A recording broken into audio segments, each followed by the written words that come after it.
সকালবেলা ভাত খাওয়ার পর চিন্তা করছিলাম ভাত খাওয়ার পর একটু বাইরে বেরোবো, কিন্তু বাইরে বেরিয়ে দেখি আকাশে মেঘ করেছে। মেঘ করতে না করতে হঠাৎ করে বৃষ্টি শুরু হয়ে গেল।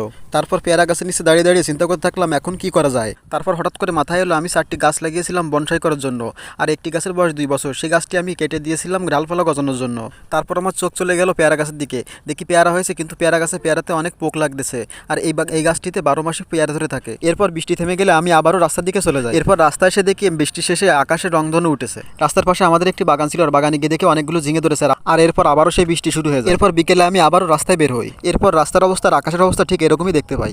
এরপর নদীর উপর তাকাতে দেখি অনেকগুলো ছেলে মিলে স্কুল মাঠে ফুটবল খেলছে। এরপর দেখা যায় আমাদের এলাকার টপ লেভেলের বান্দরের সঙ্গে। এর দেখতে এরকম, কিন্তু এর বয়স অনেক। এরপর বিচিত্র চলে আসে, আর বিচিত্র আমি তখন বিকেল হাঁটতে বের হই। আমরা যে জায়গায় বসে থাকি সে জায়গা বৃষ্টির কারণে আজ ভিজে গেছে, তাই সেখানে আজ আমরা বসতে পারলাম। এরপর আমরা দুজন রাস্তার সাইড ধরে হাঁটতে শুরু করি। হাঁটতে হাঁটতে আমরা দুজন গিয়ে একটি শশা ক্ষেতের পাশে দাঁড়াই। সন্ধ্যা হয়ে যাওয়ার কারণে আমরা সবাই আবার বাড়ির দিকে রওনা দিই। আকাশের দিকে তাকিয়ে দেখি আমাদের